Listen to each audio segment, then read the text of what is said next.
ইন্টারনেটের একটি ভিডিওতে দাবি করা হয়েছে কোরআনে সরাসরি মিউজিক হারাম করা হয়নি। এটি মূলত একটি নিরপেক্ষ মাধ্যম বা টুল, যা ব্যবহার অনুযায়ী ভালো মন্দ হয়।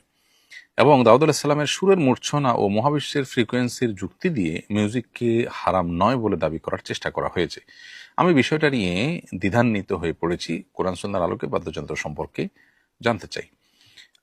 প্রিয় দর্শক, আল্লাহ রাব্বুল আলামিন কোরআনে কারিমে বলেছেন, ওয়ামিনান নাসি মান ইয়াশতারি লাহওয়াল হাদিসি লিয়ুদিল্লা আন সাবিলিল্লাহ।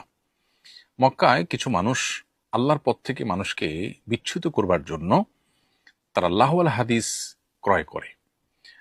লাহওয়াল হাদিস ক্রয় করা বলতে কি বোঝানো হয়েছে? এ বিষয়ে নবী করিম সাল্লাল্লাহু আলাইহি সাল্লাম কর্তৃক সার্টিফাইড, তার সার্টিফিকেট প্রাপ্ত, দোয়াপ্রাপ্ত সাহাবী আব্দুল্লাহ ইবনে আব্বাস রাদিয়াল্লাহু তাআলা আনহু এবং আব্দুল্লাহ ইবনে মাসউদ রাদিয়াল্লাহু তাআলা আনহুমা থেকে বর্ণিত হয়েছে যে তারা উভয়ে লাহওয়াল হাদিসের ব্যাখ্যা তারা নবীজি থেকে সরাসরি কোরআন শিখেছেন। উম্মার জন্য কোরআন যেন সবচেয়ে বেশি শিখতে পারেন সেজন্য নবী সাল্লাল্লাহু আলাইহি ওয়াসাল্লাম তার জন্য দোয়াও করেছেন। তাদের ব্যাখ্যা হলো, যেখানে লাহওয়াল হাদিস এর মিনিং হলো গান বাদ্য।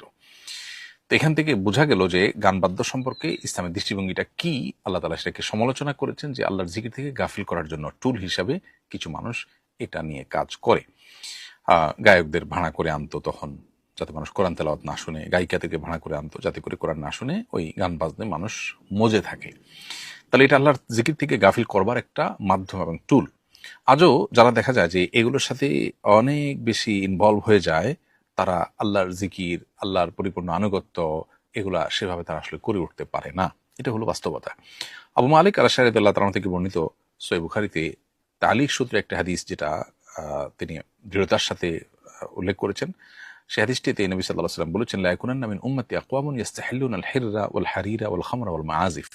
অর্থাৎ নবীজি বলেছেন, আমার উম্মতের মধ্যে এমন কিছু মানুষ আসবে যারা একটা সময় বিবাহ বহির্ভূত সম্পর্ক, এক্সট্রা ম্যারিটাল অ্যাফেয়ার্স যেটাকে বলে, যে বিবাহ বহির্ভূত সম্পর্ক, এটাকে তারা হালাল মনে করবে। আজকাল আপনি দেখেন মানে তথাকথিত আপনার জেনার সঙ্গী আছে, একজনের বিয়ে নাই কিন্তু তার সঙ্গী এই পরিচয় দিচ্ছে বিভিন্ন নাম দিয়ে, বিএফজিএফ ইত্যাদি বিভিন্ন নামে। এটা কিন্তু কোনো দর্শনীয় জিনিস মনে করছে না, অথচ এটা কিন্তু 10-20 বছর আগেও মানুষ এভাবে বলতে পারতো না। পৃথিবীর সব সমাজে একটা সময় এটা ছিল না, এখন এটা স্টাবলিশড হয়ে যাচ্ছে। তো নবীজি বলেছেন কিয়ামতের আগে এটি হবে, এটি কিয়ামতের আলামত। এবং ওয়াল হারির, আরেকটা হলো যে সিল্ক, পুরুষের জন্য ব্যবহার করা হারাম, সেটাকে হালাল মনে করবে এবং কোন দর্শনীয় মনে করবে না। আজকাল দেখেন পুরুষদের সিল্ক, পাঞ্জাবি ইত্যাদি ব্যাপক হারে বিক্রি করা হচ্ছে। এটা পৃথিবীতে একসময় পুরুষরা পড়তোই না, ব্যবহারই করতো না, কিন্তু এটাকে হালাল মনে করছে আজকাল মানুষ। আরেকটা হলো মাদক। কোরআন আল্লাহ তাআলা অনেক আগেই বলেছেন যে ওয়াইসমুহুমা আকবারু মিন নাফইহিমা, মাদক এবং জুয়া এগুলোর কিছু উপকারিতা আছে কিন্তু ক্ষতি তার চেয়ে অনেক বেশি, অনেক বড়। তো আল্লাহ নিজে বলেছেন যে কিছু উপকারিতা আছে, খেয়ে সাময়িক মানুষ তৃপ্তি পায়, যেমন উপকারিতা এর বাইরের উপকারিতা থাকতে পারে। যেমন আজকাল মাদকের একটা নির্দিষ্ট পরিমাণ, বিশেষ মাদক, এটা গ্রহণ করার মাধ্যমে ব্রেন ওপেন হয়ে যায় বলে দাবি করা হয়।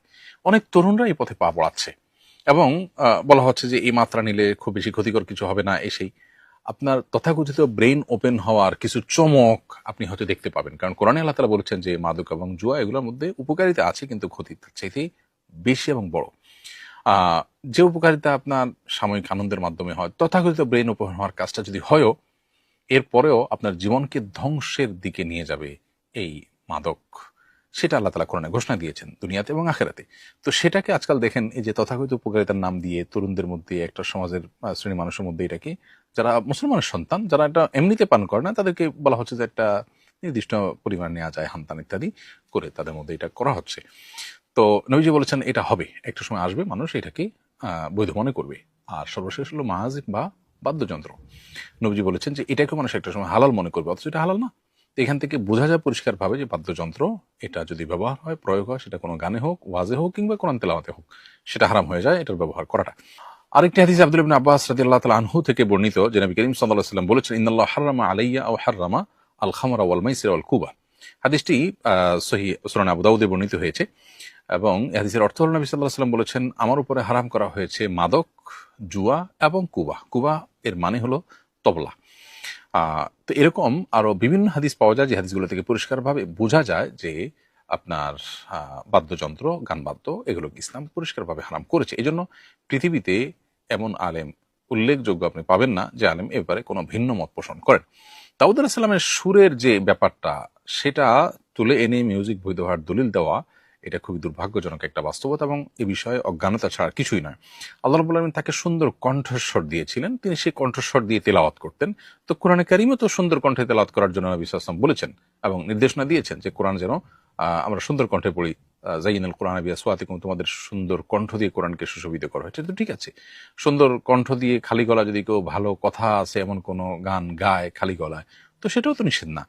কিন্তু সেটা দিয়ে তিনি কোনো বাদ্যযন্ত্র ব্যবহার করেছেন কিনা, এর হলো কথা। তার সুন্দর কণ্ঠের তেলাওয়াত দিয়ে কিভাবে মিউজিক বৈধ করা যায়। দ্বিতীয়ত কথা হলো, যদি বাদ্যযন্ত্রের ব্যবহার কথা আপনি প্রমাণ করতেও পারেন, তো সেক্ষেত্রে তার শরিয়া তো আপনার কাছে দলিলযোগ্য না। আপনার জন্য তো মোহাম্মদ সাল্লাল্লাহু আলাইহি ওয়াসাল্লামের শরিয়া দলিলযোগ্য। মোহাম্মদ সাল্লাল্লাহু আলাইহি ওয়াসাল্লাম কি করেছেন, কি করতে বলেছেন, কি করতে নিষেধ করেছেন, সেটা আপনার দেখার বিষয়, কারণ আপনি তার উম্মত। আগের যুগে নবী রাসূলদের শরিয়া তো আমাদের জন্য লক্ষণীয় না, সেটা তো আরেকটা বিষয়। বর্তমানে আমাদের মধ্যে এই ব্যাধি ব্যাপকভাবে বাড়ছে। অনেকেই এই সমস্ত হারামকে হালাল মনে করছেন। নবীজি কিন্তু আমাদেরকে সতর্ক করেছেন কি আমাদের আগে একটা সময় আসবে মানুষ এই হারামগুলোকে হালাল মনে করবে। অদ্ভুত কাকতালীয় ব্যাপার যে আমরা দেখছি এখন মানুষ বিবাহ বিরোধী সম্পর্ক করতে, এটা কোনো তার বাদে না, মুসলমানের সন্তান, এটাকে সমাজও তেমন কোনো দোষী বিষয় মনে করছে না। মা বাবা ধরে নিচ্ছে যে হ্যাঁ একটা সম্পর্ক থাকবেই, পরে বিয়ে হবে, এই যে বিষয়টাকে বৈধ মনে করছে মানুষ। আবার আপনি দেখবেন যে সিল্ক পুরুষরা ব্যবহার করছে। তারপরে আপনার পুরুষদের মধ্যেও আপনার দেখা যায় যে সিল্কের প্রচলন, ব্যাপকতা এগুলো বাড়তেছে আস্তে আস্তে। মাদক গ্রহণ করার উপকারিতা বলা হচ্ছে বিভিন্ন পরিমাণে। তারপরে বাদ্যযন্ত্রের ব্যবহার, এগুলোকে দোষণীয় মনে করা হচ্ছে না। অনেকে এটা নিয়ে ডিবেট করতে আসেন। তো এগুলো কিয়ামতের লক্ষণ নবী সাল্লাল্লাহু আলাইহি ওয়াসাল্লাম আগে থেকে আমাদেরকে সতর্ক করেছেন। এছাড়া মহাবিশ্বের ফ্রিকোয়েন্সির যুক্তি অগ্রহণযোগ্য, যেখানে কোরআন কারিমের স্পষ্ট হাদিসের স্পষ্ট দলিল রয়েছে। কোরআন কারিমের আয়াত থেকে স্পষ্ট বোঝা যাচ্ছে যে ইসলাম গান বাদ্যকে অ্যাপ্রিসিয়েট করেনি, বরং নিষেধ করেছে। এটা মানুষকে আল্লাহর জিকির থেকে গাফিল করা বা টুল।